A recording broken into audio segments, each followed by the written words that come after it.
नमस्कार दोस्तों, मेरा नाम पंकज गुप्ता और आप देख रहे हैं YouTube channel Pankaj Gupta classes. दोस्तों, आज की जो मेरी क्लास है ये जैन धर्म के ऊपर दूसरी क्लास है। इससे पहले वाली क्लास में मैं आपको महावीर स्वामी का जीवन परिचय, जैन धर्म की शिक्षाएं और इसके साथ संपूर्ण भारत में जैन धर्म किस तरह से फैला, इसके ऊपर विस्तृत रूप से चर्चा कर चुका हूं। दोस्तों, अगर आप लोग मेरी वो क्लास देखना चाहते हैं तो नीचे डिस्क्रिप्शन बॉक्स में उसका लिंक दिया है, आप वहां पर जाकर के उस क्लास को देख सकते हैं। आज की जो मेरी क्लास है ये क्लास मेंस के एग्जाम्स के लिए बहुत ज्यादा महत्वपूर्ण है। दोस्तों, पहली क्लास जो थी उसमें फैक्चुअल चीजें ज्यादा थी, प्रारंभिक परीक्षा के लिए बहुत महत्वपूर्ण थी, लेकिन आज की ये जो मेरी क्लास है ये मेंस की कक्षा के लिए बहुत महत्वपूर्ण है और लगातार यहां से यूपीएससी ने और यूपीपीसीएस ने दोनों ने लगातार क्वेश्चन पूछा है। तो दोस्तों, शुरू करते हैं आज की क्लास, जैन धर्म के सिद्धांत। तो इस क्लास में दोस्तों मैं आपके 3 बहुत महत्वपूर्ण टॉपिक कवर करूंगा, जिनमें सबसे पहला टॉपिक मेरा यही है कि जैन धर्म के सिद्धांत क्या हैं।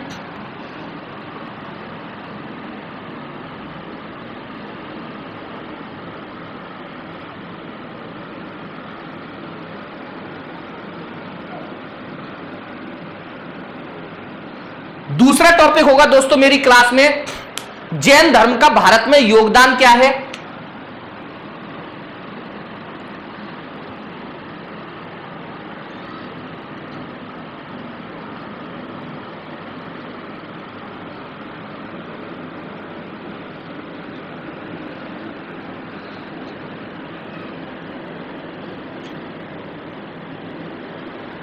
और दोस्तों तीसरी चीज जो बहुत ज्यादा महत्वपूर्ण है, यूपीएससी ने लगातार 3 साल उससे क्वेश्चन पूछा है। दोस्तों, क्वेश्चन का पूछने का तरीका अलग है लेकिन सार उस क्वेश्चन का वही है। 2015 में, 2012 में और 2017 में यहां से क्वेश्चन यूपीएससी ने पूछा है। दोस्तों, क्वेश्चन का सार यह है कि ईसा पूर्व 6ठी सदी में बौद्ध धर्म और जैन धर्म का एक साथ उदय हुआ, लेकिन जहां आज बौद्ध धर्म भारत के अलावा विश्व के अन्य कई देशों में अपना स्थान बनाए हुए है, वहीं जैन धर्म भारत में भी किसी स्थान विशिष्ट तक सिमट करके रह गया है। तो इसके पीछे उत्तरदायी कारण क्या थे, इस पर चर्चा कीजिए।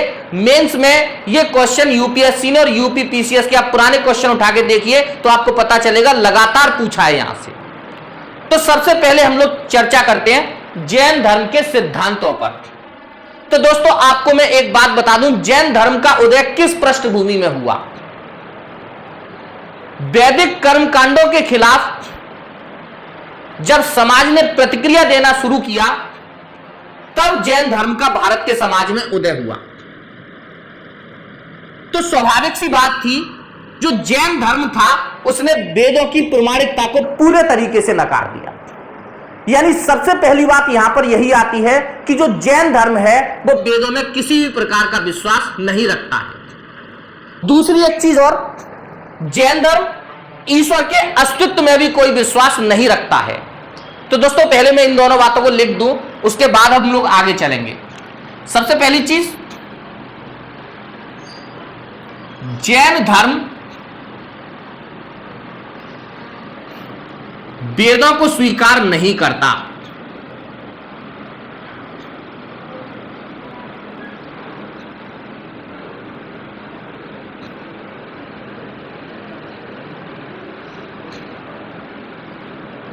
और दूसरी महत्वपूर्ण बात, जैन धर्म ईश्वर के अस्तित्व में भी विश्वास नहीं करता।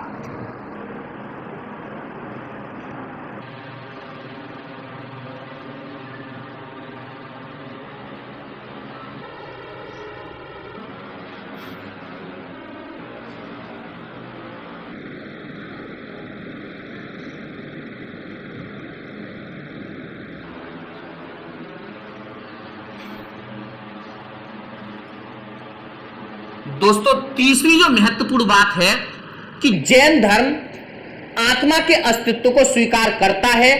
जैन धर्म मानता है कि मनुष्य का पुनर्जन्म होता है, जीव का पुनर्जन्म होता है। तो दोस्तों तीसरी महत्वपूर्ण बात जैन धर्म के अंदर यही आती है कि जैन धर्म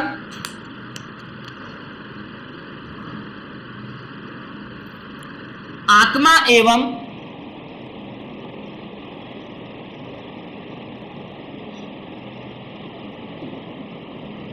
पुनर्जन्म में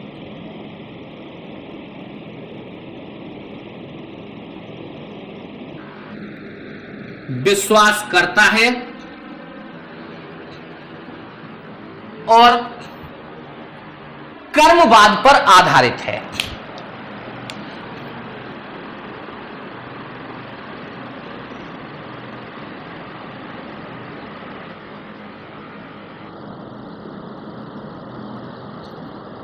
दोस्तों ये कर्मवाद क्या है इस पे भी चर्चा करूंगा, लेकिन उससे पहले आप लोग ये चार बातें समझ लीजिए। जैन धर्म पहली चीज तो वेदों को किसी भी प्रकार से मान्यता प्रदान नहीं करता। जैन धर्म ईश्वर के अस्तित्व में भी विश्वास नहीं करता, यानी पूरे तरीके से नास्तिकवाद पर आधारित है जैन धर्म।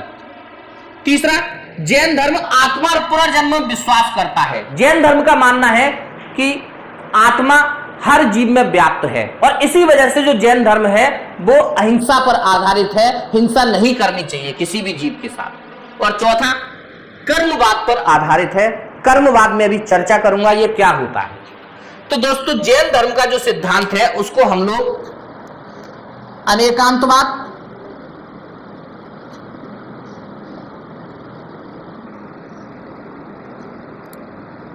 स्यादवाद,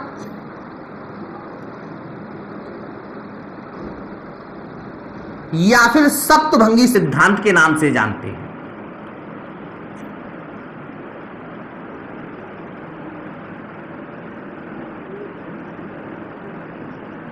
तो दोस्तों बात यहां पर यह आती है कि यह अनेकांतवाद क्या है, स्यादवाद क्या है, या सप्तभंगी सिद्धांत क्या है। तो आप लोग मेरी बात बड़े ध्यान से सुनना। ये अनेकांतवाद, स्यादवाद और सप्तभंगी सिद्धांत क्या है इसको बड़े गौर से सुनिएगा।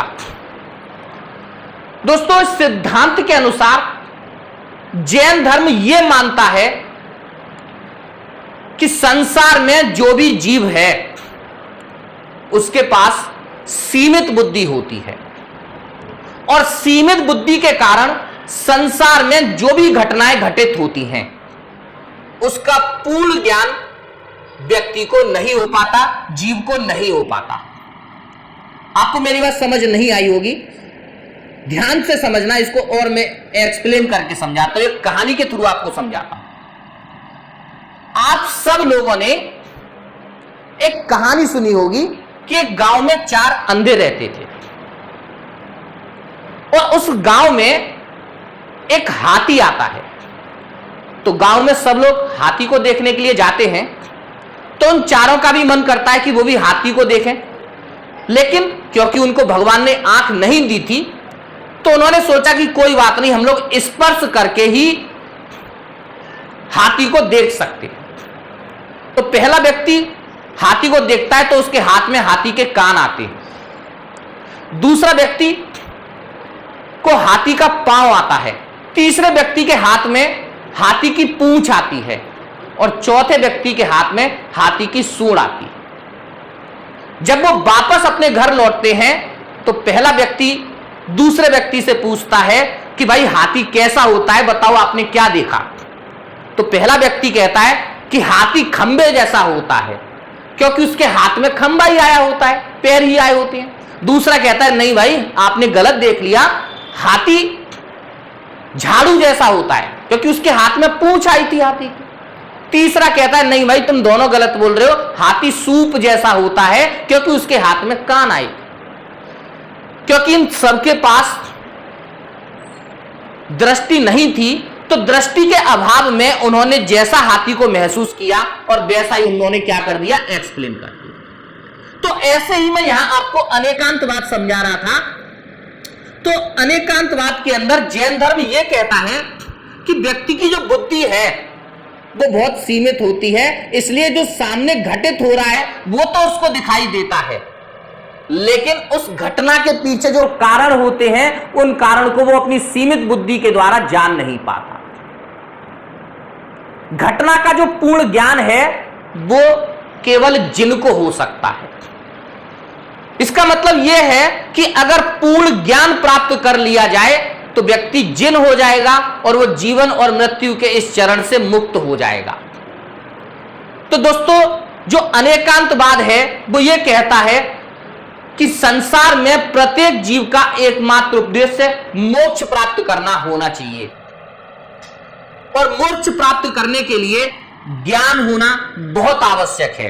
ज्ञान प्राप्त करके व्यक्ति मोक्ष को प्राप्त कर सकता है। दोस्तों, यही फिलॉसफी है अनेकांतवाद, स्यादवाद या सप्तभंगी सिद्धांत की। यानी जो कुछ आपके सामने घटित हो रहा है वो पूर्ण रूपेण सत्य नहीं है, इसलिए आप ये नहीं कह सकते कि जो घटित हो रहा है वो श्योर है। इसीलिए जैन धर्म कहता है कि हमें हर घटना के पीछे शायद शब्द जोड़ना चाहिए, एक संशय शब्द जोड़ना चाहिए। स्यादवाद का अर्थ यहां पर यही है। तो दोस्तों, अब यहां पर बात यह आती है कि व्यक्ति का पुनर्जन्म क्यों होता है, दोबारा से जन्म क्यों लेता है व्यक्ति। तो जैन धर्म यहां पर यह कहता है कि व्यक्ति अपने या जीव अपने जीवन में जो कर्म फल उत्पन्न करता है वो उसके मोह का कारण बनते हैं, और उन कर्म फलों को भोगने के लिए ही व्यक्ति पुनर्जन्म लेता है। मोक्ष का अर्थ है इस जीवन और मृत्यु के चरण से मुक्त हो जाना। जो व्यक्ति ज्ञान प्राप्त कर लेता है वो संसार में कर्म फल उत्पन्न नहीं करता, वो अपने कर्म फलों को संसार में समाप्त कर देता है, जिसके कारण उसका पुनर्जन्म नहीं होता और व्यक्ति जीवन और मृत्यु के चरण से मुक्त हो जाता है। दोस्तों, इस सिद्धांत को हम लोग बोलते हैं क्या? अनेकांतवाद। तो अब हम लोग बात करते हैं कि व्यक्ति मोक्ष कैसे प्राप्त कर सकता है या फिर ज्ञान कैसे प्राप्त कर सकता है। तो जैन धर्म में मोक्ष प्राप्त करने के 3 मार्ग बताए गए हैं, जिनमें सबसे फर्स्ट है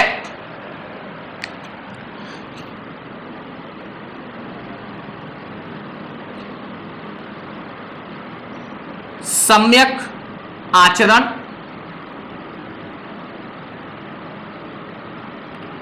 सम्यक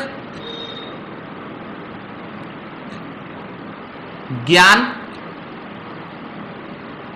और थर्ड है सम्यक ध्यान। दोस्तों, जैन धर्म में मोक्ष प्राप्त करने के 3 मार्ग बताए हैं, सम्यक आचरण, सम्यक ज्ञान और सम्यक ध्यान। तो अब हम लोग इस पर भी चर्चा कर लेते हैं कि सम्यक आचरण क्या है, सम्यक ज्ञान क्या है और सम्यक ध्यान क्या है।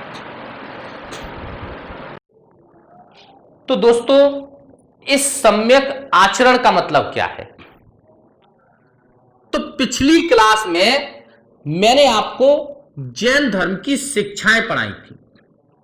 जैन धर्म में कुल 5 शिक्षाएं दी हैं, जिनमें सबसे फर्स्ट है अहिंसा, दूसरा है सत्य, तीसरा अस्तेय,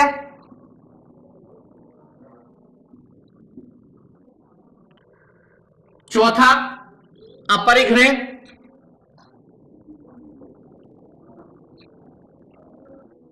और 5वां ब्रह्मचर्य।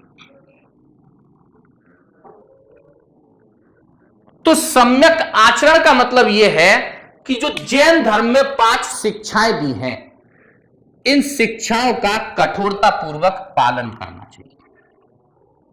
अगर व्यक्ति इन 5 शिक्षाओं का कठोरता पूर्वक पालन करता है तो वो अपने कर्म फल उत्पन्न नहीं करता, और जब वो कर्म फल उत्पन्न नहीं करता तो स्वाभाविक सी बात है उसका पुनर्जन्म नहीं होगा। तो दोस्तों, सम्यक आचरण का मतलब है कि जो जीव है उसे मोक्ष प्राप्त करने के लिए जैन धर्म में जो 5 शिक्षाएं दी हैं उनका कठोरता पूर्वक पालन करना चाहिए। दूसरा सम्यक ज्ञान। इसका मतलब क्या है? इसका मतलब यह है कि जो जैन साहित्य आपको दिया गया है, दोस्तों मैंने आपको बताए थे जैन साहित्य प्राकृत भाषा में लिखा गया है और इनकी कुल संख्या 12 है और इसको आगम साहित्य भी हम लोग कहते हैं। तो सम्यक ज्ञान का मतलब है कि जो जैन साहित्य है, जैन धर्म है, उसका व्यक्ति को ज्ञान लेना चाहिए। ज्ञान को लेकर के व्यक्ति अपने कर्मफल समाप्त कर सकता है। और तीसरा सम्यक ध्यान। तो दोस्तों सम्यक ध्यान का मतलब है कि जो जीव है उसे जैन तीर्थंकरों के, जो जैन तीर्थंकर हैं और उन्होंने जो उपदेश दिए हैं उस पर दृढ़ विश्वास होना चाहिए। अगर व्यक्ति जैन तीर्थंकरों के उपदेशों पर दृढ़ विश्वास रखता है तो इन तीनों चीजों का पालन करेगा और परिणाम स्वरूप उसके कर्मफल समाप्त होंगे और वो मोक्ष को प्राप्त कर जाएगा।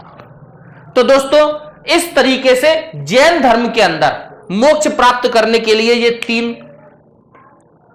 विधियां हैं, जिनमें सम्यक आचरण, सम्यक ज्ञान और सम्यक ध्यान। सम्यक आचरण मैंने क्या बताया आपको, 5 जैन धर्म की शिक्षाओं का कठोरता पूर्वक पालन करना चाहिए। सम्यक ज्ञान के मतलब है कि जो जैन धर्म के सिद्धांत हैं और उसका जो साहित्य है उसका आपको ज्ञान होना चाहिए। और सम्यक ध्यान का मतलब है कि जो जैन तीर्थंकर हुए, कुल 24 जैन तीर्थंकर हुए जैन धर्म में, उन जैन तीर्थंकरों के जो उपदेश है उस पर जीव का दृढ़ विश्वास होना चाहिए। अगर इन तीनों को प्रयोग करता है व्यक्ति, अपने जीवन में प्रयोग करता है, तो वो अपने कर्म फलों को समाप्त कर लेगा और मोक्ष को प्राप्त कर जाएगा। तो दोस्तों हमारी क्लास का फर्स्ट पार्ट यहां पर कंप्लीट होता है, जैन धर्म के जो सिद्धांत हैं। ऑब्जेक्टिव टाइप में कभी कभी पूछ लेता है स्यादवाद का संबंध किससे है, तो आप बड़े आराम से बता सकते हैं कि स्यादवाद जैन धर्म से संबंधित है। अब हम लोग अपनी कक्षा के दूसरे भाग पर आते हैं, जैन धर्म का भारत में क्या योगदान है।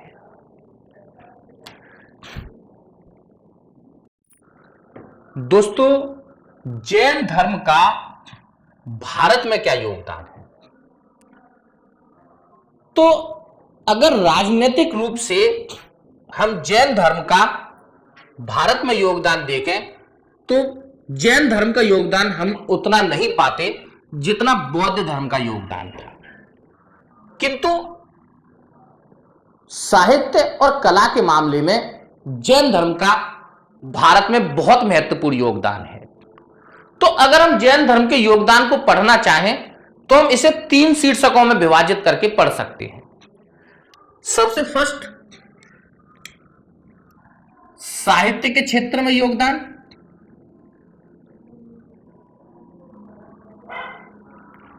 सेकंड कला के क्षेत्र में योगदान,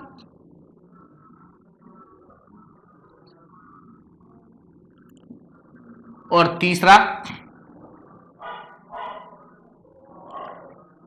समन्वय।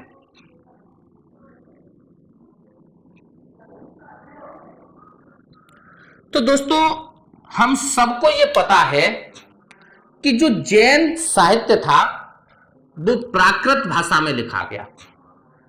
इसके अलावा तेलुगु और कन्नड़ में भी जैन साहित्य को हम लोग पाते हैं। तो दोस्तों जैन धर्म का जो सबसे पहला जो महत्वपूर्ण योगदान है, जो प्राकृत भाषा का विकास हुआ, वो जैन साहित्यकारों के द्वारा किया गया। भारत में जो प्राकृत भाषा इतनी विकसित हुई, उसके विकसित करने के पीछे जैन धर्म साहित्यकारों का ही योगदान था। तो सबसे पहला योगदान अगर हम देखें तो प्राकृत भाषा का जो विकास है,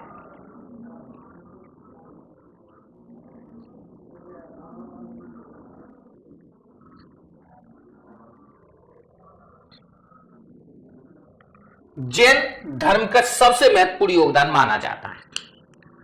दोस्तों कन्नड़, तमिल, तेलुगु इन भाषाओं के विकास में भी जैन धर्म का एक योगदान है। जैन धर्म साहित्य कन्नड़ भाषा में भी मिला है, तमिल भाषा में भी मिला है और तेलुगु भाषा में भी हम लोगों को प्राप्त हुआ है। तो इस आधार पर हम ये कह सकते हैं कि कई स्थानीय भाषाओं के विकास में भी जैन धर्म का बहुत महत्वपूर्ण योगदान है। अब बात करते हैं कला के क्षेत्र में जैन धर्म का क्या योगदान है। तो दोस्तों वास्तुकला के मामले में जैन धर्म का बहुत महत्वपूर्ण योगदान भारत में दिखाई देता है। माउंट आबू का दिलवारा मंदिर वर्तमान में जैन धर्म का एक बहुत प्रसिद्ध तीर्थ स्थल माना जाता है।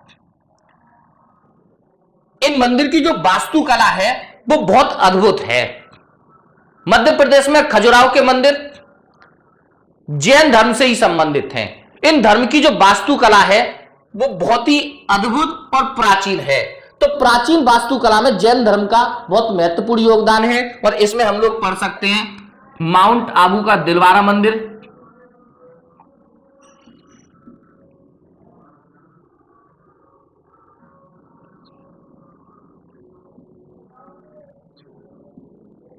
और दूसरा खजुराहो के मंदिर।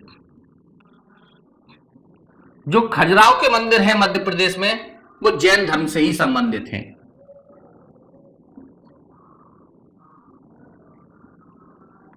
और दोस्तों समन्वय की बात करें तो मैंने भी आपको यह पढ़ाया था कि जो जैन धर्म था वो अहिंसा पर आधारित था और अनेकांतवाद इसका सिद्धांत था। दोस्तों अनेकांतवाद का अर्थ यही था कि किसी भी घटना को आप ये नहीं कह सकते कि वो वास्तविकता उस घटना की क्या है, क्योंकि संसार में जितने भी जीव हैं उनकी बुद्धि सीमित है। तो दोस्तों इस सिद्धांत की वजह से उस समय भारत में बहुत सारे संप्रदाय थे ईसा पूर्व 6वीं सदी में, और इन संप्रदायों में आपसी टकराव भी था, मतभेद भी था। तो अनेकांतवाद सिद्धांत की वजह से और अहिंसा के कारण इन संप्रदायों के बीच समन्वय स्थापित हुआ, जो जैन धर्म का बहुत बड़ा योगदान भारत में माना जाता है। तो दोस्तों ये तो था जैन धर्म का भारत में योगदान।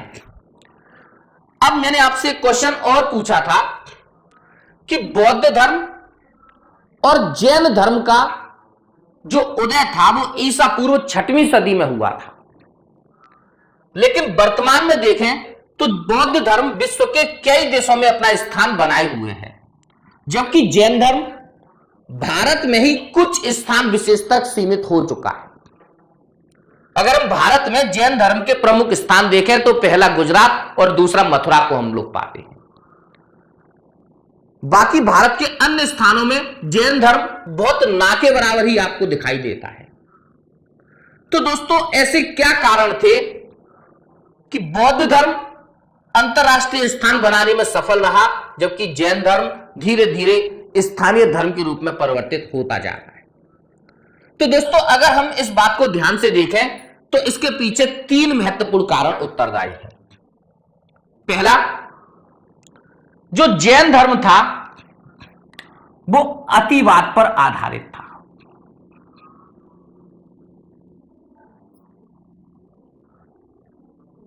मैंने आपको यह बताया था कि जो जैन भिक्षु होते थे या जो जैन धर्म को अपनाते थे, उनको जैन धर्म में दी गई 5 शिक्षाएं अहिंसा, सत्य, अस्तेय, अपरिग्रह और ब्रह्मचर्य, इन 5 का कठोरता पूर्वक पालन करना आवश्यक था। दोस्तों जैन धर्म में यहां तक कहा गया है कि अगर आप चलते हैं, पैदल चलते हैं, तो आपको ध्यान रखना चाहिए कि आपकी वजह से किसी जीव की हत्या ना हो जाए। अब दोस्तों मैं सुबह से लेकर शाम तक कितना पैदल चला, पता नहीं मुझसे कितने जीवों की हत्या हो गई। इसका पालन करना मेरे लिए बहुत कठिन है। और दोस्तों जब धर्म अतिवादी होता है या जिसका पालन करना बहुत कठिन होता है तो उसका सामाजिक आधार धीरे धीरे कम होने लगता है।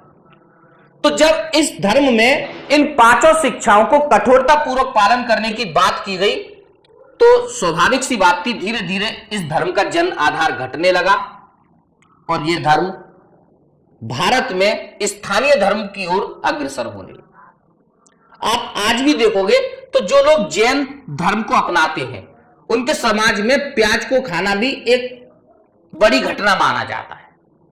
तो दोस्तों बहुत अतिवादी था, जिसके कारण लोगों के बीच ये सामाजिक आधार बनाने में उतना सफल नहीं हुआ जितना बौद्ध धर्म था। और परिणाम यह है कि बौद्ध धर्म आज अंतरराष्ट्रीय धर्म रूप धारण कर चुका है, जबकि जैन धर्म स्थानीय धर्म की ओर अक्सर है। दूसरा दोस्तों कारण था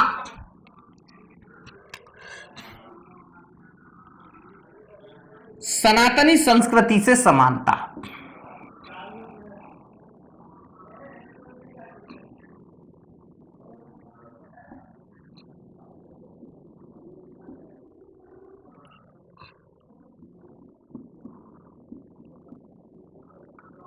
दोस्तों जो जैन धर्म था वो वैदिक संस्कृति के विरोध में ही महावीर स्वामी ने खड़ा किया था। जैन धर्म ने वेदों की प्रामाणिकता को पूरे तरीके से नकार दिया, लेकिन महावीर स्वामी की मृत्यु के बाद इस धर्म में कई सारी प्रथाएं ऐसी आ गई जो सनातनी या वैदिक संस्कृति से मिलती थी। परिणाम यह हुआ कि यह धर्म धीरे धीरे लोग इसकी समानता वैदिक संस्कृति के साथ करने लगे और धीरे धीरे इस धर्म से विमुक्त होने लगे। दोस्तों जब लोग इस संस्कृति से विमुक्त हुए तो इस धर्म का सामाजिक आधार घटा और परिणाम स्वरूप यह धर्म श्रिंक होता गया, सिकुड़ता गया और आज स्थानीयता की ओर अग्रसर है। और दोस्तों जो तीसरा और सबसे महत्वपूर्ण कारण है जो मैं आपको बता दूं वो है राजकीय संरक्षण प्राप्त नहीं हुआ।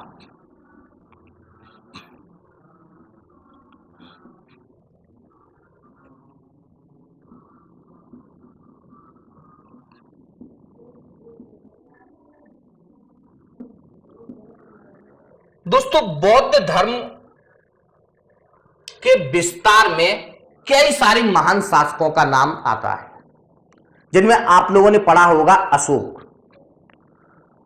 अशोक महान ने बौद्ध धर्म का प्रचार प्रसार न केवल भारत में किया बल्कि श्रीलंका, अफगानिस्तान और चीन जैसे देशों में भी बौद्ध धर्म का प्रचार प्रसार करने के लिए अपने धर्म महामात्यों को नियुक्त किया था। आपको पता होगा कि अशोक ने अपने पुत्र महेंद्र और पुत्री संघमित्रा इन दोनों को बौद्ध धर्म का प्रसार करने के लिए श्रीलंका भेजा था। कनिष्क जिसने बौद्ध धर्म का प्रसार मध्य एशिया तक कराया। तो दोस्तों बौद्ध धर्म को जब आप पढ़ते हो तो आपको पता चलेगा कि कई सारे ऐसे शासक हुए जिन्होंने बौद्ध धर्म को राजकीय संरक्षण प्रदान किया। दोस्तों जब बौद्ध धर्म को राजकीय संरक्षण प्राप्त हुआ तो लोगों ने भी उस धर्म में आस्था दिखाना शुरू किया, उसका सामाजिक आधार बढ़ा। लेकिन जब आप जैन धर्म को पढ़ते हो तो जैन धर्म में आप किसी भी एक ऐसे राजा का नाम नहीं बता सकते जिसने बहुत व्यापक पैमाने पर जैन धर्म का प्रचार और प्रसार किया हो। अजातशत्रु अपने जीवन काल के शुरुआती वर्षों में जैन धर्म में आस्था रखता था। उसका पिता बिंबिसार वो भी शुरुआती वर्षों में जैन धर्म में विश्वास रखता था, लेकिन बाद में ये लोग बौद्ध धर्म के प्रभाव में आकर बौद्ध धर्म के साथ जुड़ गए। कलिंग राज खालवेल के बारे में आप ये कह सकते हो कि उसने जैन धर्म का प्रचार प्रसार किया, लेकिन वो भी कलिंग तक सीमित रहा। कलिंग से बाहर उसने भी जैन धर्म का प्रचार और प्रसार नहीं किया। कोई भी ऐसा लेख या साक्ष्य प्राप्त नहीं होता कि खारवेल ने कलिंग और उसके आसपास के क्षेत्रों के बाहर जाकर के जैन धर्म का प्रचार प्रसार किया हो। दोस्तों जैन धर्म को बौद्ध धर्म की तुलना में राजकीय संरक्षण प्राप्त नहीं हुआ, जिसके परिणाम स्वरूप इस धर्म का सामाजिक आधार बहुत सीमित रहा और उसी के कारण आज यह धर्म स्थानीय स्तर तक सिकुड़ता जा रहा है। दोस्तों ये कुछ कारण थे जिसकी वजह से आज जैन धर्म इतना सिकुड़ रहा है या घट रहा है, उसका सामाजिक आधार कम हो रहा है। तो दोस्तों उम्मीद करता हूं आप लोगों को आज की मेरी क्लास पसंद आई होगी। अगर दोस्तों क्लास अच्छी लगी हो तो लाइक करो, सब्सक्राइब करो और कमेंट जरूर करना है। थैंक यू दोस्तों।